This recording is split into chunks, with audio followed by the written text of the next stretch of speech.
Naku po. Eto na naman tayo eh. Meron na naman akong bisita, guys. Pot! Ano yung nasa likod mo?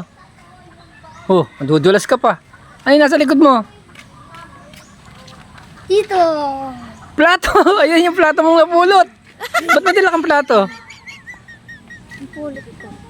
Pulot mo, so ibig sabihin, kakain ka na naman dito. Anong oras mo mag-aalas 2 na, hindi ka pa kumakain? Hindi. Pating ano nangyari sa mukha mo? Bakit may sugat ka sa mukha? Sino mo pumalo sa'yo? Sino mampas sa'yo?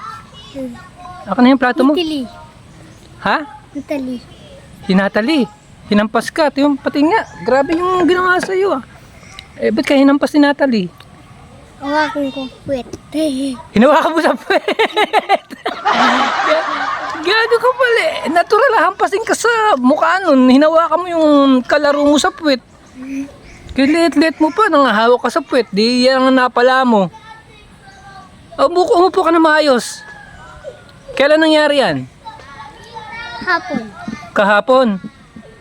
Huwag ganun pot-pot. Pag kami kalaro ka, huwag mong inaabuso. Eh, hampasin ka nga sa mukha. Patingin nga. Ikaw ba naman manghipo ng puwet? Sira ulong batang to.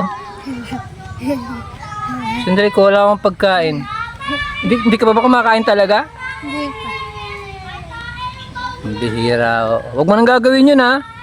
Kung laro-laro lang ha. Walang molestyahan ha. Ito mo na pala mo. Ano pinangampas sa'yo? Ha? Kahoy? Sungkit? Ano? Sungkit. Sungkit. Sungkit ng mangga yan. Buti hindi ka nadali sa mata. So madadala ka na ngayon. Hindi ka na manghihipo. Ano? Hindi. Hindi na. Gago ka. Sige na. Kuha akong pagkain mo.